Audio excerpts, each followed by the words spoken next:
Hey, on our live music. Hey, everybody. Jack and GT here from Something's Brewing. GT, where the hell you at? You're back at the old place now, the good place. I am back at the Brew Crew here in Riverside. Have me a cold shot collar. I see, unlike me, I'm stuck in this damn dreary ass bar, and you're out there on the river, man, in the countryside. That must be pretty exciting. I got kicked out of the house. I'm living out here in the dock. Well, if you can't be there, at least you can have a picture of it behind you. That's true. Uh, You can always uh, fake it if it ain't real. I was told that uh, many times.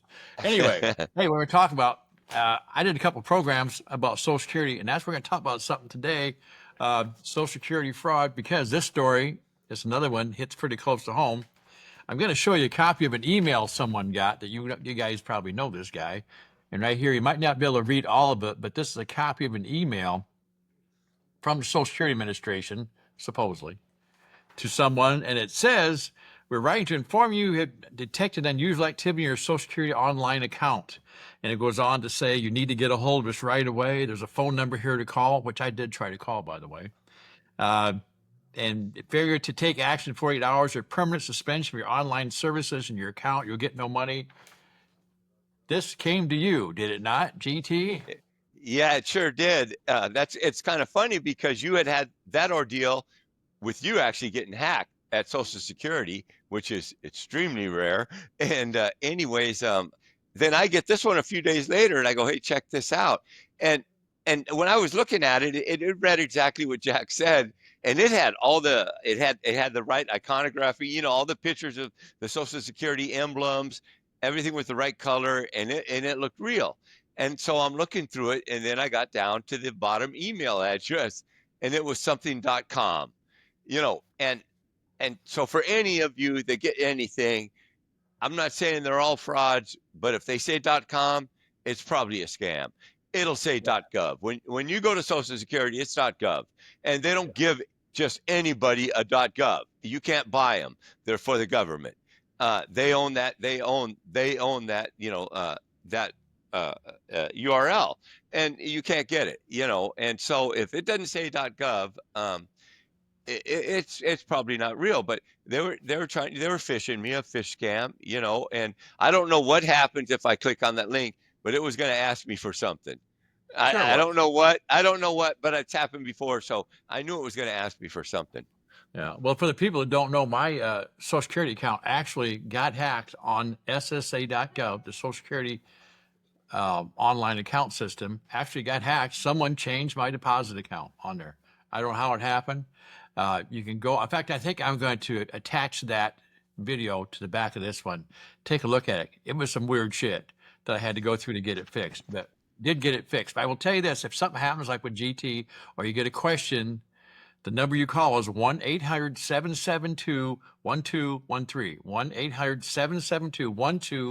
1-800-772-1213. Excuse me, 1213. 800-772-1213. That's the Social Security Administration. That's the number they told me when I was at the office. That's a good number to call. So you get an email, you get a phone call from them because they ain't going to call you. Now, but if you do, that's the number to call. Let them know. If you get a letter from them, even if it looks official, call them. Go to the office if you can. But I live in Iowa, so hell, anybody living here, so anybody can get in the office. GT lives out in California. Nobody can get into an office probably out Well, there. you know what? When I went, I haven't been for like 4 or 5 years, but when I went last time, it was pretty simple over here in Riverside. I needed a new Social Security card, but it was pretty painless. It Was wasn't it? quite as bad. It wasn't as bad as DMV, so I'm not gonna badmouth them. Uh, they were after it. There's just a lot of people looking for services here. And they're very helpful. I've been there Yeah. several times for relatives and friends to help older people when I was younger, and they're extremely helpful and diligent, and they are security minded. So there's nothing wrong with those people. We're going to get away from that into something else, a topic that it's I guess they call it romance fraud, which I didn't know until I kind of looked into it. But this is something that actually hits inmates a lot when they get out of prison. And actually, we got a little story about an inmate that hit while he was in prison. We'll tell later. But not just inmates, but people in general. And I know someone out in the world here that got hit on this, an online romance fraud. And GT and I know someone that got hooked into this. But we can talk about the fella. And it sounds ridiculous. I'm gonna tell you right front. I want people, if you've been involved with these, I don't want you to be embarrassed. From the outside looking in, especially the first one we talk about, it sounds ridiculous. And this was not a person who was an idiot that fell for this.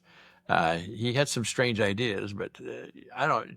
GT, you remember some of the things that No, he no, he was a smart guy. No, this was a smart guy. Come on, he worked in the Oval Office with delivering LBJ intelligence reports. He was a serious guy. He was a polygraph cop for 11 years. He's not, and so he's used to people trying to scam him. But Doug was probably 70, and spent a lot of time by himself, and he was susceptible to it.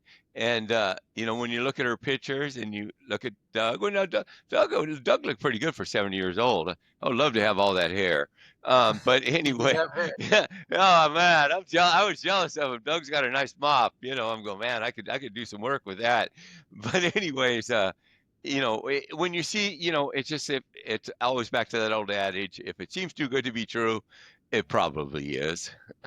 It is, but people, I think sometimes that you said that the term susceptible, and that's both the people we talk about. It was a susceptible time. They're older, they're lonely. You want companionship from the opposite sex, and I don't know. I don't know about these dating sites. I don't know how they do their profiles. Obviously, people. This is a big business, and a lot of Nigerians are in this world of smacking people. And they have a hell of a system. The person that this guy got involved with, he showed me out of the clear blue sky one day. I hadn't talked to him in a couple of days. He goes, I need to show you a picture of my new fiance. And I said, oh, okay. And so he sends me this picture, and this woman's stunning. And she's obviously I say South American descent or something like that there. And then I said, wow. And I'm thinking at first, wow, maybe he scored on that. Hell, I mean, my wife's a lot younger. And people look at me, what the hell's wrong with her? Is she blind? And she is. No, she's not. But anyway, but I thought, well, maybe. And then I said, how'd you meet her? He goes, oh, it's a long story. But then he started telling me she's trying to come here. She's from North Carolina, but then she's in Colombia right now, raising pineapples on her plantation she inherited from her uncle. And I thought it was kind of odd, but this was a weird thing because he didn't believe all of it at first, and then she needed money, and because some emergency happened, she couldn't get back, and her aunt was sick, I think, or something like that in North Carolina, and so he sent her some money, and then later I said, well, what are you doing? Don't be doing that. That sounds like a bunch of shit to me. No, it's real and stuff. He goes, I'll prove it to you. So he reversed it and told her he needed some money, and she actually sent some money to an account for him, and then had him send it back. And, that's how elaborate this stuff gets. He ended up talking to her aunt on the phone and an uncle and all these people, which obviously were not real. But so this was a very, very elaborate, setup they had for him. And man, they scooped him big time. And, they got a lot of money. I mean, did they? I don't know. I didn't know Doug had. He probably put a lot of it on his credit card and shit. But they hooked him up. I know, and I don't know. It just happens. Everybody can say, "Well, that would never happen to me," and like we're saying it right now. Well, that's not going to happen to me, and pretty good chance it's not. I kind of pay attention to shit like that. That's how I found the Social Security thing. But anyways, but it happens. Well, there's a lot. I was reading an article a while back where there are some inmates that, after they get out, they get online and start doing this, looking, and these people are hitting them. And I'm thinking, why would these people take inmates? Shit, you ain't got anything. Do you remember some of the guys in there that would get these women writing them letters, and these women be sending them money all the time? All the time, man. It's a reverse scam. It's the same damn thing, really, except the guy's real. He's an inmate. They send him all the money, and these guys. No, sometimes they'll even hook up with them though after they get out. Occasionally. Sometimes. Yeah, because they don't want to work. Yeah. As long as they thought they had to not work, they do it. But how many times did these guys one day come to you and go, I'll give you a good example. there was a guy when I was in Kentucky. He had 2 or 3 of these gals send him money. He's loving them. I'm going to marry. Hadn't met any of them. Lo and behold, he comes to me one day. He goes, "Oh shit!" Says what? Gloria, I think was her name, was coming to visit, and this is one of the women been sending him money he never met, and now she's Yeah. coming to see him, and to describe them, and this is not making fun of anybody, but he was about 6'4", weighed about 130 pounds, a beanpole, and she was much shorter and much whiter, and she was loving on him in the visit room, loving on him. No, was she?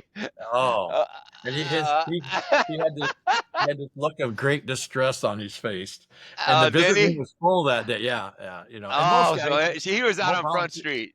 Oh yeah, it was horrifying, and there are guys who had volunteered to help me I took pictures in prison to visit them, Yeah. and I Well, could I never know. get Yeah. anybody to help. But there was all kinds of guys volunteering. They wanted to see this gal, and boy, there she was, and glory in all her glory. But it's the same kind of, it's a scam. A lot of those guys run a scam on these women. They meet them all sorts of ways. Um, so I guess you call that kind of a romance scam in reverse.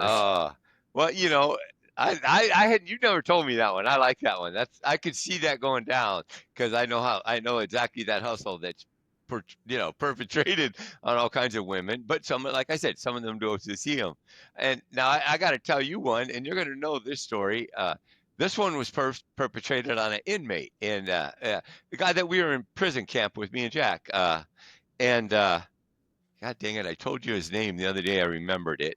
And anyways, this tall, skinny kid, and you're not supposed to have cell phones in there, but he had one, and he was on Facebook, and at the time, Facebook, that was 2015, 16, so Facebook was really, it was doing really, it was the shit right then. So that was the big thing. So he meets some girl on Facebook, good looking girl, and he takes his little phone in the shower and he talks to her. And so they're getting, they're starting to talk sexy shit and stuff. And this isn't really happening. What's really happening is the SIS lieutenant, which is Special Investigative, what is it? Security division or something. Yeah, It's security division. commercial officers, police investigators, I guess you call them. Yeah, and so they do, if they think there's drugs or cigarettes, somebody getting them in, that's who tries to nab you up. Well, they had catfished this guy. He had a profile out on Facebook, and they knew he was in there, because they know him. They're the cops, and so they started answering, and they were all laughing and goofing. We found out later they were laughing. This is like entertainment to them, and so they had this like little mini love affair going on with him, and Baker was his name. Baker. Yes. Yeah, Baker, the tall, skinny guy. Yeah, Yeah. and anyways, they ended up they got the girl said, "Hey man, why don't you show me your piece?" And so he's always in the shower looking on the phone. He had to hide a lot of times, and the shower was a good place to go hide with the phone. And so he was in there and I guess he pulled his piece out and was shaking it on the camera. And later we find out the lieutenants in there were just dying right before they gaffled him up and took him to SEG. I mean, there was, the guys that had the phones in prison, they were, I guess you call it scamming these gals. I don't know. These gals seemed to like the company, that kind of stuff.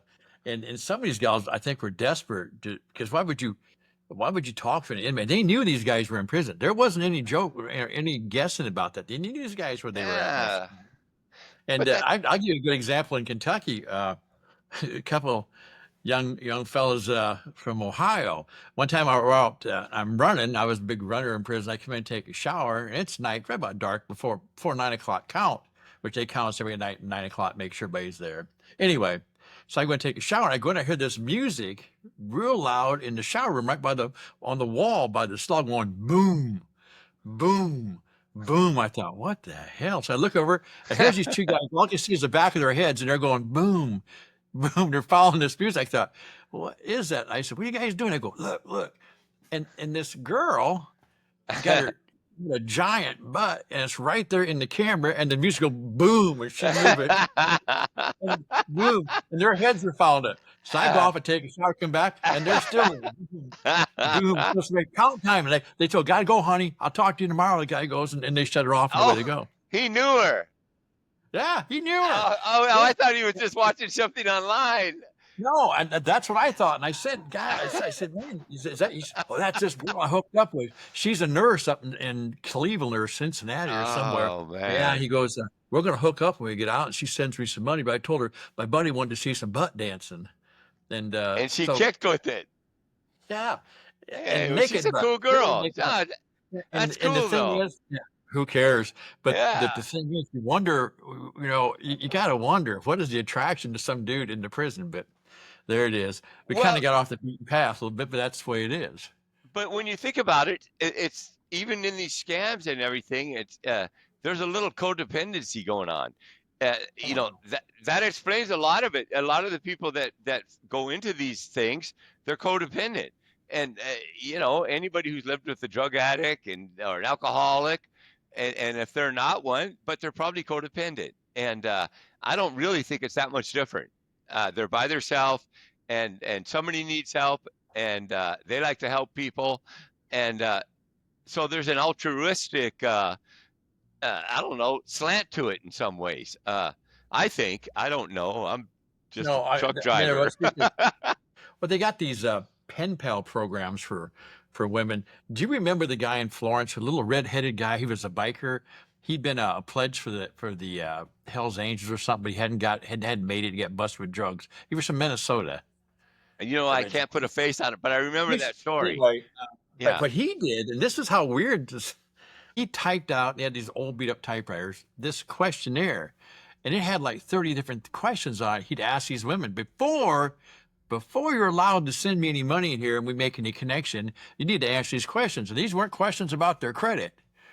These are questions about their sexual deviant in different ways and what they would wear here and there. Shut the hell up. Oh, no, absolutely true. And he'd mail this out, and he'd get these back. And he'd sit there and read them. He goes, what do you think of this one? And then they'd send a picture back, and mail gets scanned in the mailroom, supposedly but at a camp, no one cares. If you're behind the fence, they open all your mail, make sure there's no dope in it and kind of stuff. In a camp, they just, they open it up and throw it, open up, throw it. But they're pictures, they don't really. Half of them aren't even opened up anymore. Yeah. But this guy would show me, and these women would answer us and send pictures. And then this one who was a very beautiful young woman from, I think she was from Wisconsin. We thought, well, that can't be her. She showed up for a visit, and this questionnaire she'd filled out is not for children or people under 18 or guys over 65, maybe even. Her answer, heart cancer. She showed up. She was beautiful. She was stunning. And this guy's a dork. Nice guy, but he was dork. And boy, they were all cuddly and stuff there. And and he transferred. No way. Yeah, no, it happened. And maybe I'll have to try that. Well, we have to not prison anymore. It won't work. But so maybe there's a codependency thing on it. I don't know. I guess we got off the beaten path a little bit in one way, but not really, because in these romance scams, there's something missing for people. Otherwise, they wouldn't get involved in it. And obviously, these deals here with these women, right to the guys, and then doing this weird shit like that. This questionnaire is just bizarre, and this the butt in it's bizarre in Iowa. It's bizarre in Iowa. It's probably not bizarre in California. Probably not in California. If it didn't happen down to the grain elevator in Iowa, it's bizarre. Yeah, that's what I mean. It's probably a little timid for out here. This is Hollywood. Come on, man. No one, you wouldn't raise an eyebrow out there. Well, actually, if you think about it, I remember in prison, the guys that knew about that, we didn't really pay much attention, because you pretty much seen everything else there too. So it wasn't like that was all that shocking. But anyway, there's a large network of women do that. I don't know how it is in the women's prisons. I don't know if they got guy pen pals. I assume they would, but they had girlfriends.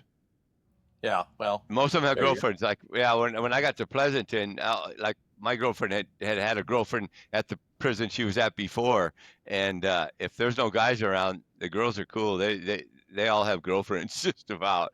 Now some of them still have boyfriends come visit them and stuff, but once the men started coming in with the co-ed thing, well, they went back to men.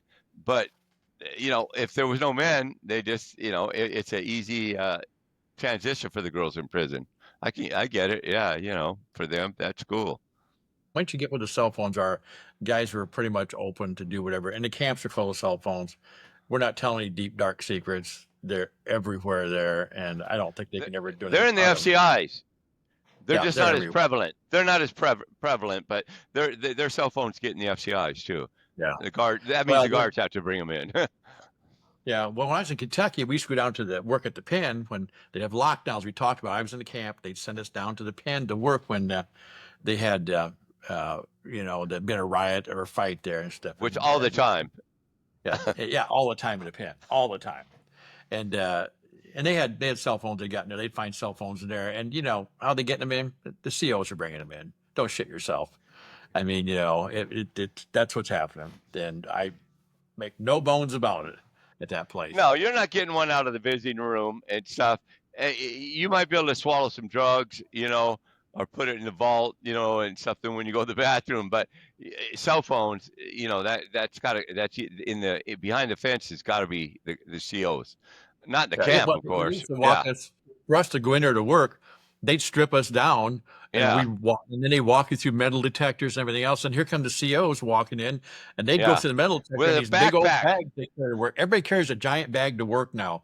But since we went to prison, everybody has to carry a bag, no matter what your job is. You work at McDonald's or in the prison, everybody carries a giant bag. They all have a backpack. They all have a big backpack. Yeah, those guys all have, and they never put those through. They'd set them on the thing, and the guy'd slide it around the metal detector, and they'd walk through. Well, what's the point of that? Well, they could carry anything in there.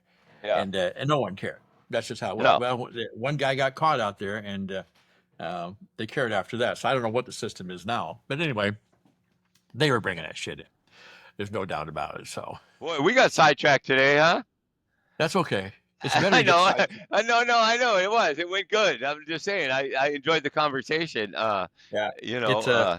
All that's missing is maybe you could put one of your books up on your head so we could get a little promo. Since you're not in the office now, man, I got a beer sign behind me. The least you can do is wear a book hat.